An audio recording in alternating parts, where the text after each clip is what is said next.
Hello, ఈరోజు చేపల fry చేద్దాం. అది ఎలా చేద్దాం ఒకసారి చూద్దాము. నేను కొద్దిగా చేపల ముక్కలు తీసుకొని క్లీన్ చేసి పెట్టుకొని రెడీ చేసి పెట్టుకున్నాను.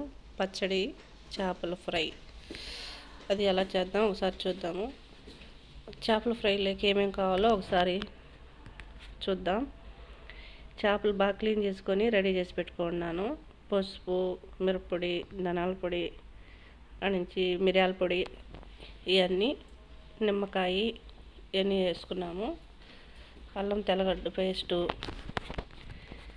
ఇవన్నీ వేసుకొని ఒక్కొక్కటి కలుపుకున్నాము. కొద్దిగా పసుపు వేసేస్తున్నాను. తర్వాత వచ్చేసి మిరియాల పొడి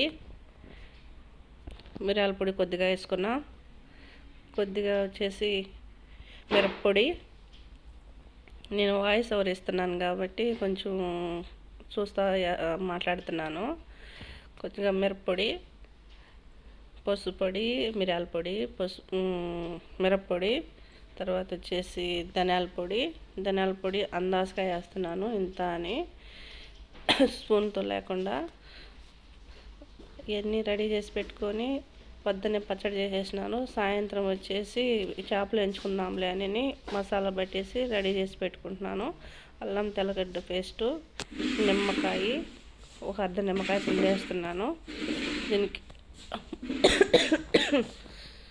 నిమ్మకాయ పిండేసేసి బాగా కొద్దిగా ఉప్పు వేసి సాల్ట్ వేసి బాగా మసాలాలు బాగా కలిసేలాగా మన టేస్ట్కి తగ్గంత ఉప్పు, మిరప్పొడి, ధనియాల పొడి, మిరియాల పొడి, అల్లం తెల్లగడ్డ, పసుపు అన్నీ వేసేసి ముక్కలకు అనేది బాగా మసాలా పట్టాలని చెప్పి బాగా కలుపుతూ ఉన్నాను.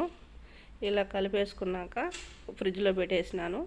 తర్వాత రాత్రికి వేయించుకునేటప్పుడు కొద్దిగా గోధుమ పిండి, అది కొద్దిగా వచ్చేసి చికెన్ పకోడా చేసుకుంటాం కదా, అది ఆ పౌడరు రెండు కలిపేసేసి బాగా కలుపుతున్నాను. ముక్కలకు అనేది బాగా పట్టాలని అలా కలుపుకొని రెడీ చేసుకున్నాక మనం పెనుగు అనేది పొయ్యి మీద పెట్టేసి ఆయిల్ వేడెక్కినాక మనం ముక్కలు అనేది నూనెలో వేసుకున్నాము.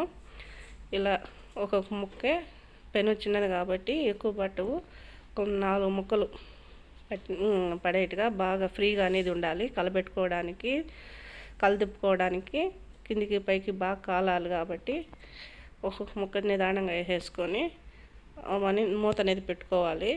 ఎందుకంటే మూత అనేది పెడితే పైన కింది పక్క అనేది బాగా ముక్క అనేది బాగా ఉడుకుతుంది, ఏగుతుంది. అందువల్ల మూత పెట్టేసుకుంటున్నాను.